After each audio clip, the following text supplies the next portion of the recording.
Bismillahirrahmanirrahim. Assalamualaikum warahmatullahi wabarakatuh.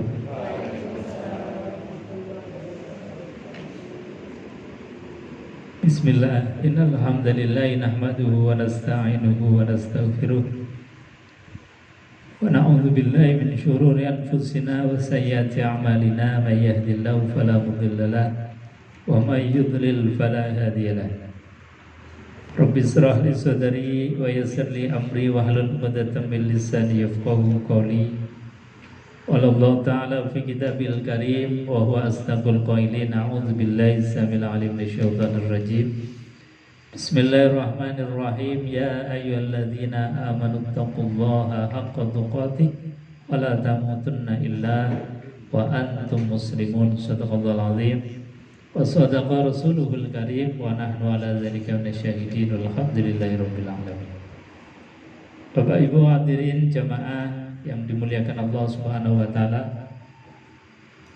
Pertama dan yang paling utama tentu tidak ada kalimat yang layak untuk kita ucapkan kecuali kita bersyukur kepada Allah Subhanahu wa taala biqaulina alhamdulillahirabbil alamin.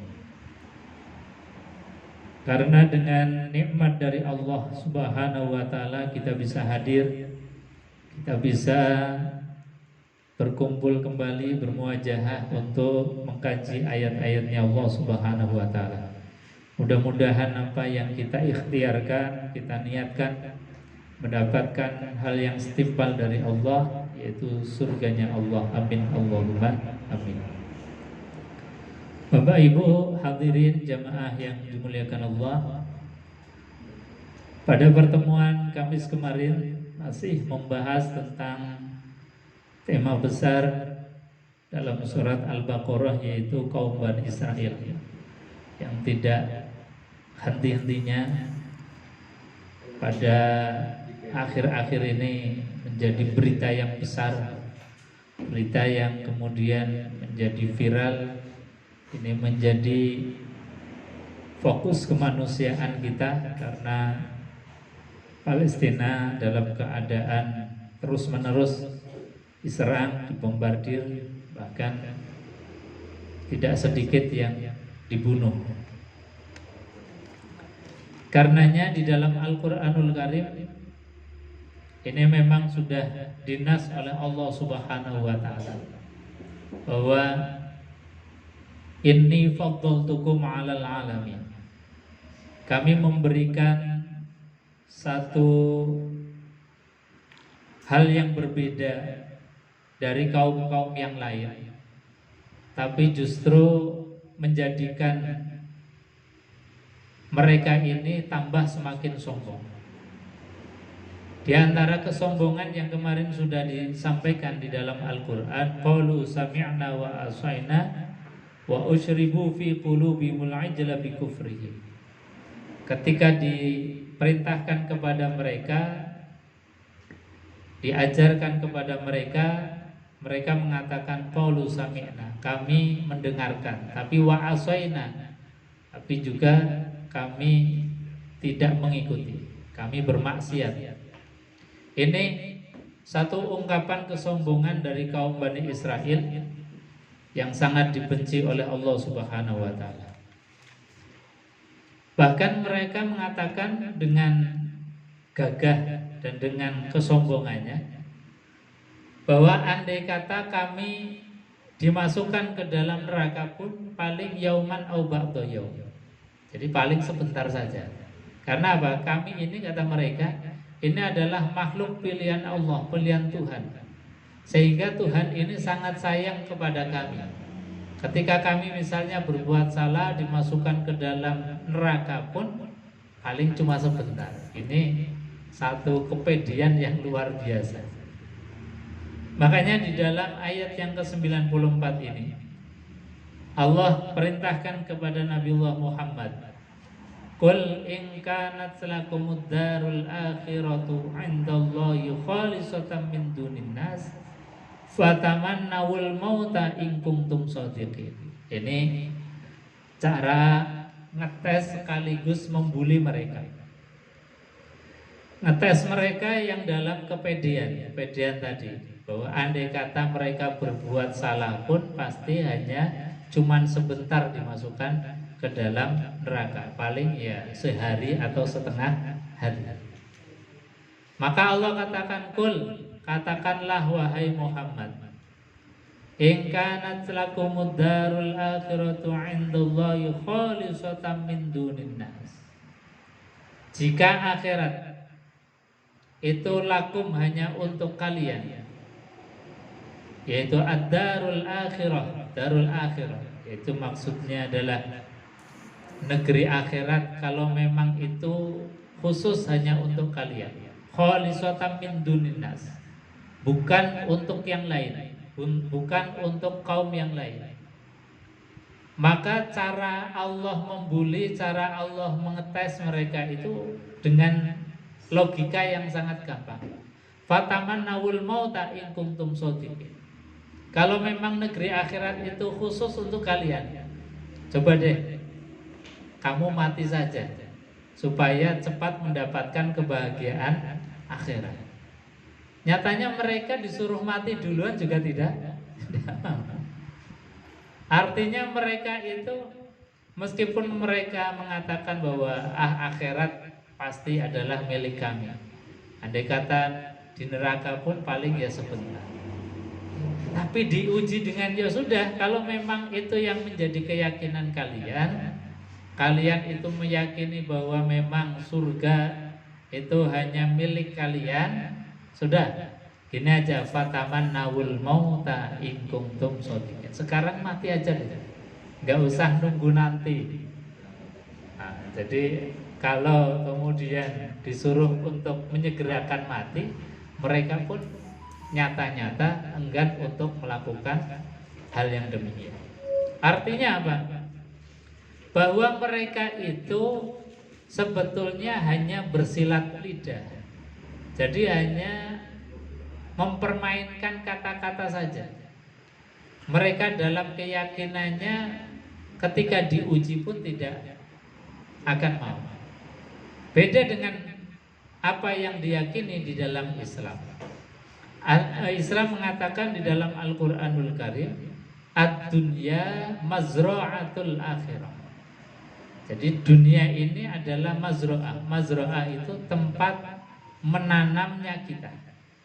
Jadi ladangnya kita itu ya dunia ini. Artinya apa? Semakin banyak ladang yang kita tanami dan semakin banyak umur yang Allah berikan kepada kita, tanamannya itu semakin banyak. Maka semakin banyak kita menanam kebaikan di dunia, otomatis nanti di akhirat pun akan semakin banyak kita menuai, memetik hasilnya. Ustaz, gimana kalau misalnya ada orang yang ditakdir umurnya pendek? Ditakdir umurnya pendek, berarti dia tidak bisa beramal dengan amalan yang banyak. Dalam hadis Rasulullah SAW ini disebutkan bahwa yang menentukan kebahagiaan seorang muslim di samping diberikan oleh Allah Subhanahu wa ta'ala umur yang bisa jadi pendek atau panjang, tetapi yang menjadi kuncinya orang beriman itu adalah keimanan di dalam hatinya dengan mengucapkan kalimat la ilaha illallah Muhammadur Rasulullah. Karena apa? Kata Nabi SAW, orang yang beriman itu meskipun umurnya diberikan pendek oleh Allah Subhanahu wa ta'ala, tetapi mempunyai niatan yang terus menerus untuk beriman. Nah, inilah yang dicatat oleh Allah Subhanahu wa ta'ala. Jadi orang beriman meskipun itu umurnya pendek, tapi andai kata diberikan usia panjang pun punya niatan sama, yaitu beriman kepada Allah Subhanahu wa ta'ala.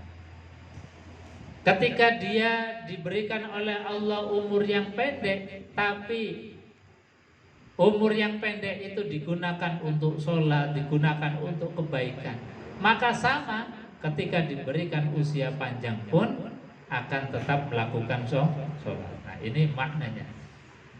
Makanya keuntungannya sebagai orang yang beriman, karena orang beriman itu di dalam lisan, di dalam hatinya ada kalimat yang disebut sebagai kalimatum baqiyah, kalimat keabadian. Nah, ini yang menjadikan kita abadi di dalam kebahagiaan surganya Allah Subhanahu wa taala. Jadi kalimat keabadian ini yang menjadikan kita menjadi langgeng. Maka kalau orang ini dengan pedenya mengatakan bahwa saya masuk surga dengan amalnya, saya masuk surga dengan sholatnya, saya masuk surga dengan sedekahnya. Nah, amal kita itu seberapa? Sholat kita itu seberapa? Sedekah kita itu seberapa? Ada durasinya. Sholat kita juga ada durasinya. Paling banter mungkin kita melakukan sholat ya seperti usia kita 60 tahun, 70 tahun. Itu pun di awal-awal kita kecil masih banyak yang berubah. Artinya apa? Sholat kita kalau kita andalkan itu sangat-sangat tidak berarti. Makanya yang diandalkan itu rahmatnya Allah. Di antara rahmatnya Allah adalah Allah memberikan kesempatan kepada kita dalam hati lisan kita itu ada kalimatum baqiyah, ada kalimat keabadian. Nah, ini yang menjadikan kita abadi. Jadi Bapak Ibu hadirin jemaah yang dimuliakan Allah Subhanahu wa taala, kalau orang-orang Bani Israel itu tadi mengandalkan amal, juga mengandalkan nasab mereka yang memang Allah jadikan inni faddaltukum alal alam. Sebetulnya keutamaan dan kelebihan yang Allah berikan kepada mereka harusnya dijadikan sebagai sarana untuk menjadi orang yang tawadhu, tapi justru kesombongan yang muncul dari lisan dan hati mereka. Nah, ini yang terus-menerus diingatkan supaya penyakit ini tidak menular kepada kita. Kemudian di ayat yang ke-95, walayatamannauhu abadan bima qaddamat aydihim wallahu alimun bizzalimin. Walayatamannau abadan, tetapi mereka sama sekali tidak menginginkan itu. Jadi nggak mau untuk mati cepat-cepat. Disuruh mati cepat-cepat walaupun katanya mereka punya satu keyakinan surga milik mereka, akhirat milik mereka, tapi nyatanya layatamannauhu abada. Sama sekali mereka nggak menginginkan kematian itu. Malah justru mereka itu pengennya ya seumur hidup itu hidup terus.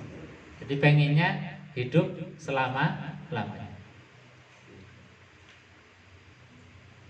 Abadan, selamanya mereka nggak menginginkan adanya kematian sebetulnya.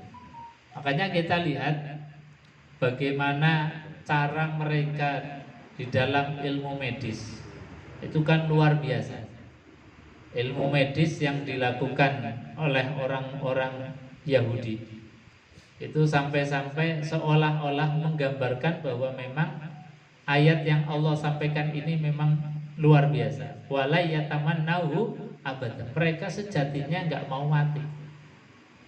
Jadi ketika sakit saja luar biasa, kemudian cari pengobatan sampai ke sana, sampai penelitian bagaimana caranya supaya menolak tua.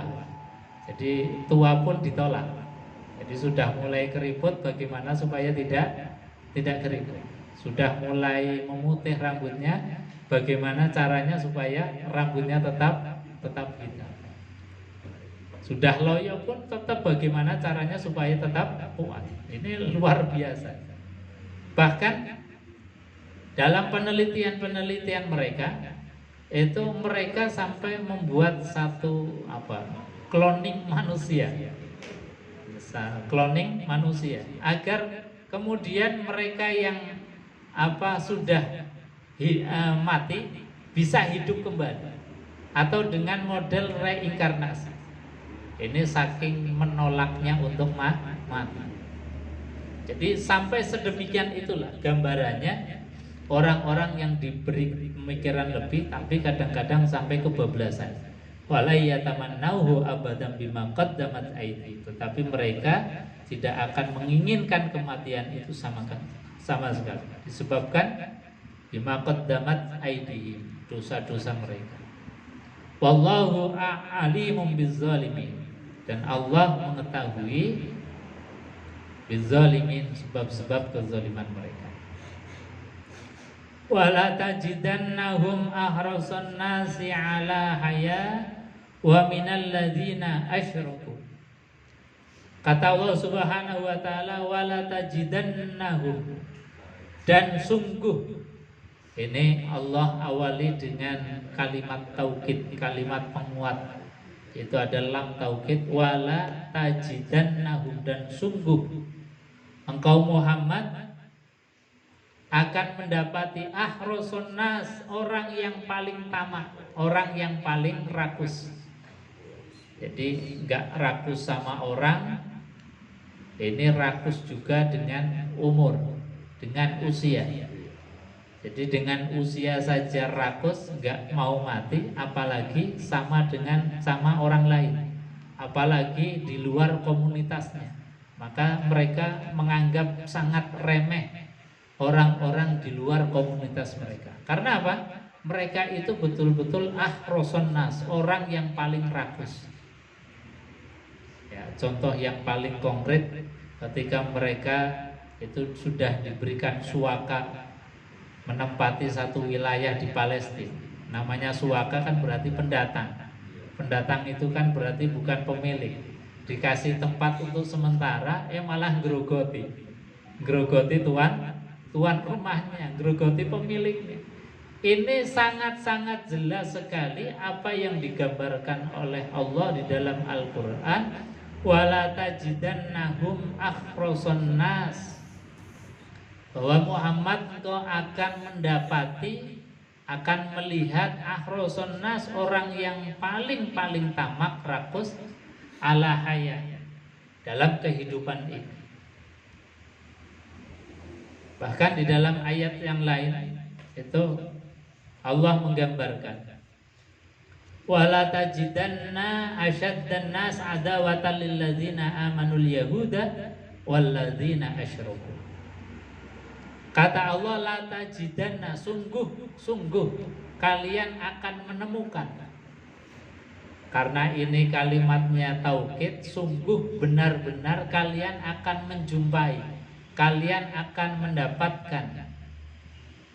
Artinya ini fakta. Dan memang sekali lagi, sejak zaman Nabiullah Muhammad SAW, fakta tentang kerakusan mereka, fakta tentang permusuhan mereka terhadap kaum muslimin itu sungguh-sungguh amat nyata. Makanya di dalam Al-Quran, la tajidanna asyaddan nas adawatan, sungguh kalian akan mendapatkan orang yang paling memusuhi kalian. Jadi asyaddan nas adawah, manusia yang paling memusuhi. Lilladzina amanu, terhadap kaum muslimin. Siapa itu orang yang paling memusuhi? Al-Yahuda walladzina asyraku. Satu adalah orang Yahudi. Walladzina asyraku, dan orang-orang yang musyrik. Ini sejak zaman Nabiullah Muhammad SAW. Makanya di dalam surah Nabawiyah, ini dalam sejarah Nabi, sejak Nabi Muhammad SAW remaja, itu permusuhan terhadap Nabi itu sudah amat sangat nyata. Misalnya ini digambarkan di dalam Al-Barzanji, kitab Sirah Nabawiyah yang biasa dibaca ketika Maulid Nabi. Digambarkan oleh Al-Barzanji, walamma balagha 12 sanata rohala bihi sallallahu alaihi wasallam ammuhu ilal bilad syamiyah. Walamma balagha 12, ketika Nabi sallallahu alaihi wasallam umur 12 tahun. Itu kan Nabi rohala, diajak oleh pamannya untuk muhibah, bawa dagangannya pamannya itu dibawa dari Mekah ke Syam. Ini sudah biasa, memang orang atau penduduk Mekah itu kerjaannya punya kebiasaan itu berdagang. Rihlatas syita'i wasyaif, baik di musim panas maupun di musim dingin. Jadi karena memang tidak ada cocok tanam di tanah, jadi adanya ya perdagangan. Membawa perdagangan dari Mekah ke Syam. Ini di umur 12 tahun. Wa arafahu rahibul bakhira bima hazahu min wasfin nubuwati wa hawa. Kemudian ada pendeta dari Nasrani. Pendeta dari Nasrani ini yang memang tahu persis dan mendengar kabar, karena kabar tentang nubuahnya Nabi SAW itu kan sejak beliau lahir itu, bahkan sebelum lahir tanda kenubuan itu sudah tampak. Termasuk ketika Nabi kecil yang diasuh oleh Halimatus Sa'diyah. Jadi ibu susuannya Rasulullah SAW itu ada 3. Yang ibu susu yang asli adalah ibunya sendiri, yaitu Aminah. Kemudian yang kedua adalah dari budaknya Abu Lahab, yaitu Suwaibah al-Aslamiyah. Kemudian yang ketiga adalah Halimatus Sa'diyah. Nah, ketika Nabi SAW disusui oleh Halimatus Sa'diyah itu kan dibawa ke tempatnya Halimah, jadi jauh di pinggiran kota. Suatu saat Nabi yang waktu itu masih kecil, lagi ya baru bisa jalan, masih umur-umuran TK begitu, itu didatangi oleh malaikat. Kemudian malaikat membedah dadanya Rasulullah SAW di hadapan Halimatus Sa'diyah. Makanya Halimatus Sa'diyah itu setelah peristiwa itu ketakutan, akhirnya apa? Nabi Muhammad yang sudah mulai agak dewasa itu dikembalikan kepada orang tuanya lagi, kepada orang tuanya. Nah, ini peristiwa ini menjadi peristiwa yang menyebar kemana-mana. Karena Mekah ini kan sentral ya, pusat di mana banyak orang itu datang dari penjuru dunia, dari penjuru tempat. Karena memang Ka'bah itu sudah menjadi pusat, jadi dari mana-mana datang untuk tawaf, datang ke Ka'bah untuk ibadah. Sehingga peristiwa-peristiwa yang viral kalau bahasa sekarang, itu pun mereka para tamu-tamu yang datang ke Mekah mendengar peristiwa itu, termasuk orang-orang Yahudi yang ada di Syam.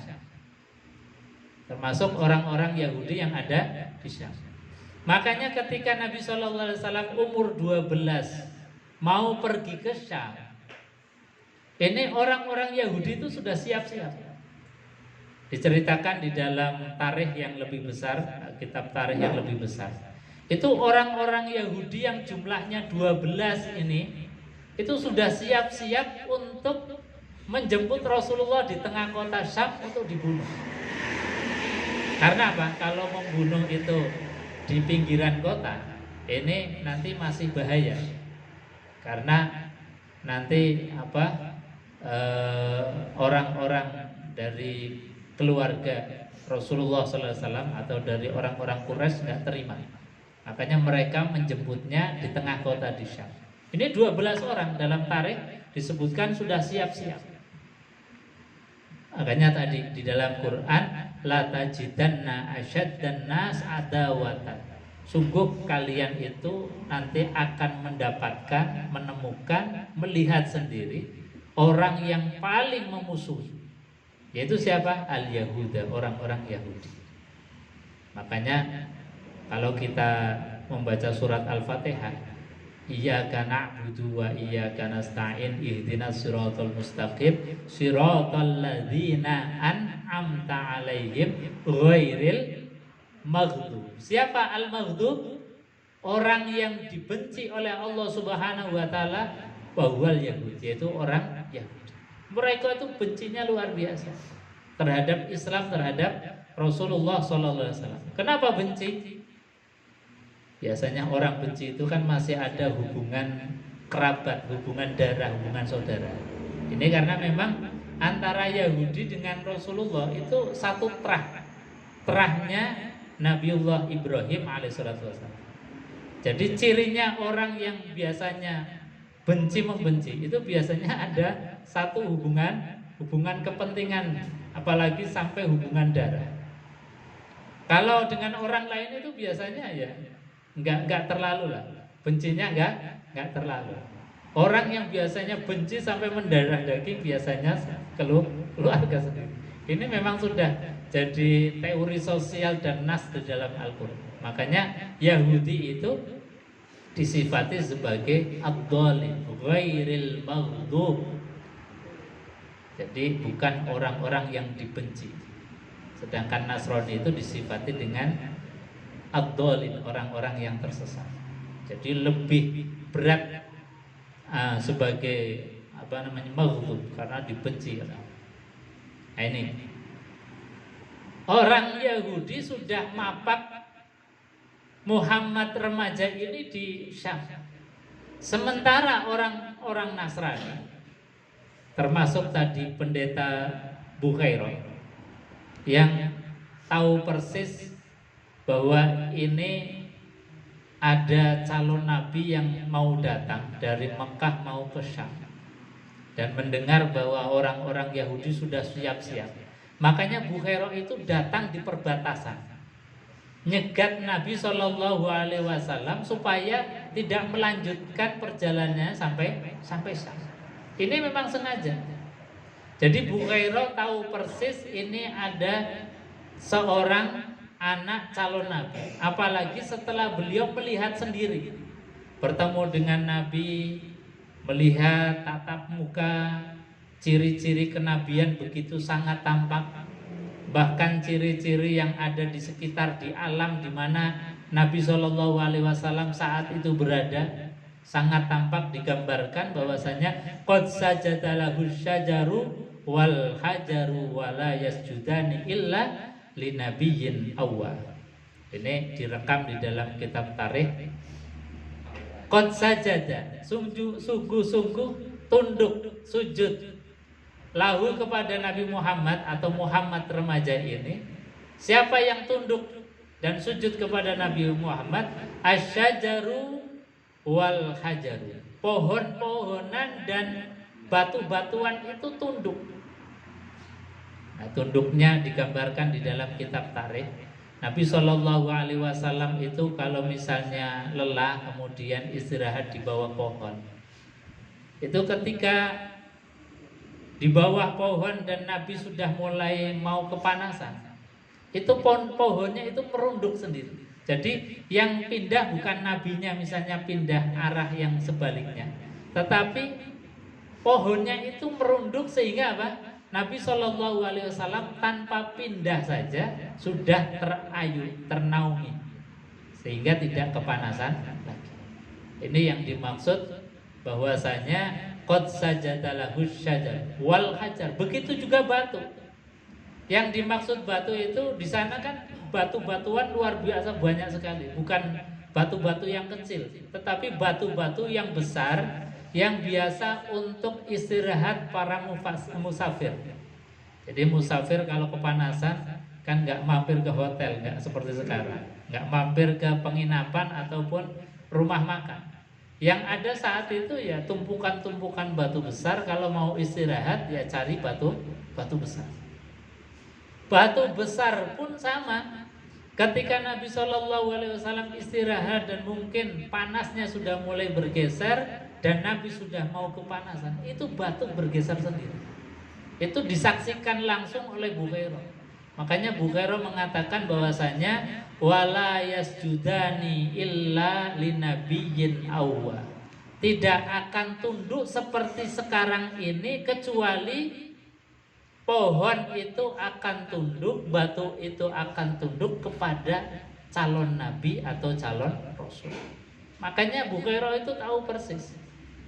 Semakin kuat. Jadi di samping membaca kitab Taurat, Zabur dan Injil yang mengabarkan tentang sifat karakter calon nabi, juga menyaksikan langsung ketika berhadapan dengan Nabi Shallallahu Alaihi Wasallam, banyak sekali yang kemudian tunduk sujud kepada Nabiullah Muhammad Shallallahu Alaihi Wasallam. Nah, makanya di sini digambarkan oleh Quran, wala tajidanna aqrabahum mawaddatan lil ladzina amanul ladzina qalu inna nasara. Jadi kalau ayat yang tadi atau di awal ayat tadi, kamu Muhammad pasti akan mendapatkan orang yang paling memusuhi kamu, yaitu Yahudi. Dan juga kamu akan mendapatkan orang yang paling aqrabahum mawaddah. Jadi persahabatannya paling dekat, kata Allah. Siapa orang yang akan kita temui persahabatannya paling dekat terhadap orang-orang yang beriman? Alladzina qalu inna nasara, yaitu orang yang mengatakan bahwasanya inna nasara, kami ini Nasrani. Jadi ternyata Nasrani itu disifati oleh Allah itu adalah aqrabahum mawaddah, orang yang paling dekat di dalam hubungan dengan orang-orang yang beriman. Tapi ini adalah Nasoro yang di zaman periode awal. Jadi sekali lagi, Nasrani di periode awal itu disifati sebagai aqrabahum mawaddah, orang yang paling baik, paling dekat hubungannya dengan orang yang beriman. Contohnya diantaranya adalah pendeta Bukhairo tadi. Royo-royo susah-susah mapak Rasulullah supaya Nabi ini tidak melanjutkan perjalanannya sampai ke Syam. Sebab apa? Andai kata Nabi ini atau Muhammad remaja ini sampai ke negeri Syam, itu 12 orang siap-siap untuk membunuh Nabi Shallallahu Alaihi Wasallam. Makanya kalimat atau kata itu juga ada kurun waktunya. Jadi Nasrani zaman awal itu disifati sebagai aqrabahum mawaddah, orang yang paling dekat hubungan emosionalnya dengan kita. Contohnya lagi, orang Nasrani yang punya hubungan dekat dengan Nabi, hubungan dekat dengan kaum muslimin atau orang yang beriman. Misalnya Raja Jarjis, raja dari penguasa yang sekarang ini Ethiopia atau yang dikenal dengan Habasyah. Habasyah itu kan mayoritas Kristen Koptik. Kristen Koptik. Koptik itu Kristen yang masih memang bertuhankan dengan Tuhan yang esa. Jadi masih asli. Rajanya namanya Raja Jarjis. Ketika Raja Jarjis itu menerima Rasulullah SAW.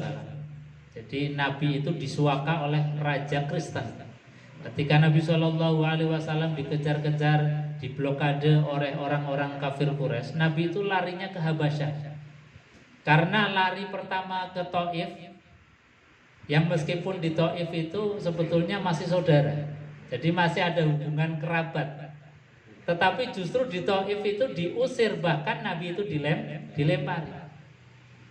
Setelah itu Nabi SAW hijrah lagi, cari suaka ke Habasyah, yang di situ rajanya namanya Raja Jarjis, seorang Kristen Koptik. Diterima dengan baik, tapi karena pergolakan dari warganya, karena memberikan suaka terhadap Rasulullah SAW, ya biasa.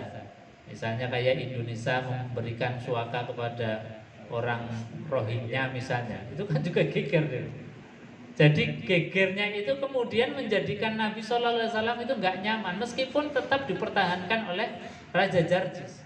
Tapi akhirnya Nabi SAW ya pengertian lah, daripada kemudian di negeri Habasyah ini ramai menjadikan susah Raja Jarjis, akhirnya Nabi kembali lagi ke Mekah. Ini menunjukkan betapa tadi orang Nasrani yang masih asli di era-era awal itu memang disifati sebagai aqrabahum mawaddah. Jadi orang yang memang dekat dengan kaum musyrik. Bahkan sebelum orang lain itu membela Nabi, itu orang Nasrani sudah membela Nabi Shallallahu Alaihi Wasallam. Jadi rohib yang membela Rasulullah, Raja Jarjis membela Rasulullah dengan pembelaan yang luar biasa, Makanya kalau kita melihat ini ya kita dengan Nasrani, meskipun Nasrani sekarang itu sudah disifati dalam Quran, walan tardo angkal yahudu walan nasoro hatta tattabi'a millatahu. Tapi kita paling tidak punya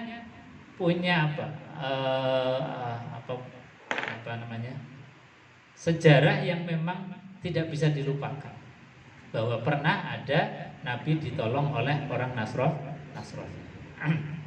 Jadi sekali lagi bahwa Quran ini fair.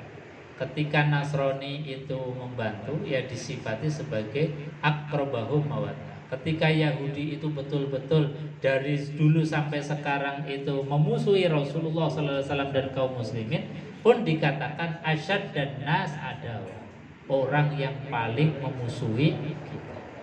Jadi kita atau Quran ini sangat-sangat fair.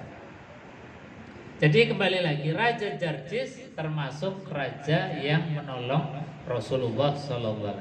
Makanya atas perhatian Raja Jarjis dan sebagai penghormatan terhadap beliau, Nabi SAW itu ketika raja ini meninggal dunia, yang saat itu Nabi SAW sudah berada di Madinah, itu Nabi sempat sholat ghaib untuk Raja Jarjis. Makanya sholat ghaib ini adalah sholat yang pertama kali dilakukan oleh Rasulullah meskipun terhadap orang yang non-muslim. Tapi sebagian ulama mengatakan bahwasanya ya, Raja Jarjis itu sudah masuk Islam meskipun itu sembunyi. Makanya Nabi SAW itu sempat sholat. Tapi andai kata Raja Jarjis pun itu belum masuk Islam, sholat ghaib atau sholat jenazah yang dilakukan secara ghaib itu dimaksud bahwa sholat itu adalah lihurmah, untuk penghormatan saja. Makanya karena sholat ghaib atau sholat jenazah itu lihurmah, makanya tidak ada ruku dan tidak ada sujudnya. Karena apa? Sholat ini hanya sekedar penghormatan. Bahkan sebagian ulama mengatakan sholat jenazah tanpa wudhu pun boleh, karena ini sebagai hormat saja. Meskipun di dalam pendapat Imam Syafi'i itu tetap harus wudhu, karena bahasanya tetap sholat. Karena bahasanya tetap sholat, maka harus wudhu. Dan dipahami kenapa Nabi SAW itu sholat jenazah dengan ghaib itu kepada Raja Jarjis, maka dipahami Raja Jarjis itu sudah Islam, meskipun keislamannya itu disembunyikan. Bapak Ibu hadirin jemaah yang dimuliakan Allah Subhanahu wa taala. Zalika bi anna minhum qissisina warruhbana wa annahum la yastakbirun. Kenapa Allah mensifati orang Nasrani itu aqrabahum mawaddah? Zalika, yang demikian itu kata Allah, bi anna minhum, karena sebagian dari mereka, qissisina, ada pendeta, waruhbana, dan rohib-rohib, wa annahum la yastakbirun, yang mereka itu tidak sombong, jadi tawadu. Meskipun Nabi Shallallahu Alaihi Wasallam adalah orang yang baru, orang muda, orang yang mungkin bukan dari kelompok mereka, tapi mereka masih hormat, bahkan menjaga, menolong Rasulullah Shallallahu Alaihi Wasallam. Jadi bahasanya Quran itu sangat fair. Ketika rohib, ketika pendeta itu pun baik, dia dikatakan sebagai orang yang baik. Dan baik ini kalimat atau kata qisisin waruhban itu juga ada durasi masanya, sekali lagi. Jadi ada periodenya. Periode qisisin waruhban yang disifati sebagai aqrabahum mawaddah itu adalah pendeta dan rohib yang di zaman awal tadi. yang secara akidah masih sama, relatif sama, yaitu masih bertuhankan tauhid la ilaha illallah. Kemudian masih melakukan amaliyah-amaliyah yang dari apa yang dicontohkan oleh Nabiullah Ibrahim alaihissalatu wassalam, dan juga tidak mempunyai sifat sombong. Ini yang menjadi poin penting. Jadi mereka wa annahum la yastakbirun, mereka itu enggak sombong. Jadi kesombongan ini menjadikan orang itu memang sangat dibenci oleh Allah Subhanahu wa taala. Makanya dalam hadis Rasulullah sallallahu alaihi wasallam, la yadkhulul jannah man qala fi qalbihi mithqala dzarratin min kibr. Tidak akan dimasukkan ke dalam surga man fi qalbihi, orang yang di dalam hatinya itu mithqala dzarratin min kibr, ada kesombongan meskipun itu sebesar zarrah. Zarrah itu apa? Kalau dalam bahasa itu juz'un latifun alladzi la yatajazza. Jadi partikel terkecil yang sudah nggak bisa dibagi lagi. Kira-kira bahasanya apa itu? Atom atau molekul atau macam-macam. Jadi sesuatu yang paling kecil yang sudah tidak bisa dibagi lagi, meskipun itu bentuknya kesombongan, itu akan menjadikan sesuatu yang menghalangi kita masuk surga. Ini menjadi penting. Maka kewajiban kita adalah membersihkan diri terus-menerus, hati kita, pikiran kita, lisan kita, perbuatan kita dari perbuatan atau ucapan atau hati yang mengandung kalimat kesombongan. Maka Allah mengapresiasi qad aflaha man tazakka. Sungguh amat sangat beruntung orang yang senantiasa general check up terus terhadap penyakit-penyakit hati. Jadi tidak membiarkan penyakit hati itu berdiam di dalam tubuhnya. Jadi di general check up terus. Yang ngaji ini bagian dari general check up. Jadi kalau ada sombong sedikit sudah istighfar, astagfirullah. Kalau ada rasa sombong, perbuatan sombong, kemudian kita mencoba untuk ngerem. Nah, ngeremnya itu sebetulnya yang diapresiasi oleh Allah Subhanahu wa taala. Tapi kalau sudah omongannya sombong, perbuatannya juga sombong, pikirannya juga penuh dengan kesombongan, kok tidak kemudian diobati? Jangankan diobati, untuk mendiagnosa saja nggak pernah. Rasanya kemudian sudah terbebas, rasanya sudah aman-aman saja. Nah, orang yang seperti ini Allah itu sangat-sangat benci sekali. Bahkan orang yang seperti itu sudah masuk dalam kategori sombong. Karena apa? Sudah merasa tidak ada sesuatu yang harus diistighfari, dimintai tobat kepada Allah Subhanahu wa taala. Bapak Ibu hadirin jemaah yang dimuliakan Allah Subhanahu wa taala. Kembali kepada tadi bahwa Allah sampaikan la tajidanna akhrasun nas ala haya, bahwa Muhammad, kamu pasti akan menemukan satu kelompok orang yang sangat rakus, yang sangat tamak. Wa minal ladzina asyraku, dan juga orang-orang yang syirik. Yawaddu ahaduhum law yu'ammaru alfasana wa ma huwa bimuzahzihi minal azabi ayyu'ammar wallahu basirum bima ya'malun. Jadi ini yang menjadi perhatian kita, peringatan bagi kita, bahwa ketika kita dihadapkan kepada orang-orang yang rakus seperti Israel ini atau Yahudi ini, dengan sangat nyata bahwa mereka yang diberikan oleh orang-orang Palestina itu suaka, malah justru kemudian sekarang berbalik.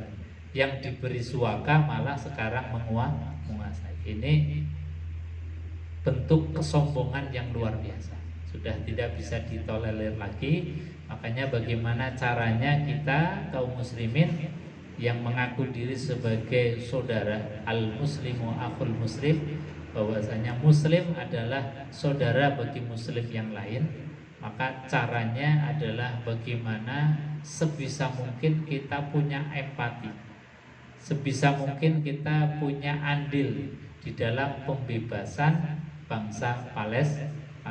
Minimal berdoa dengan doa kita. Terus menerus tidak pernah henti dalam doa kita itu ada doa untuk saudara kita di Palestina atau di tempat manapun yang sedang teraniaya atau terzalim. Ini bagian yang diisyaratkan oleh Allah di dalam Al-Quran sehingga kita bisa waspada, bisa hati-hati. Allah akhiri di dalam ayat ini, wallahu basirum bima ya'malun. Allah maha melihat bima ya'malun, terhadap apa-apa yang mereka kerjakan. Bapak Ibu hadirin jamaah yang dimuliakan Allah, saya kira itu mungkin sebelum ditutup ada yang mau ditanyakan atau ditambahkan, monggo silakan. Ada.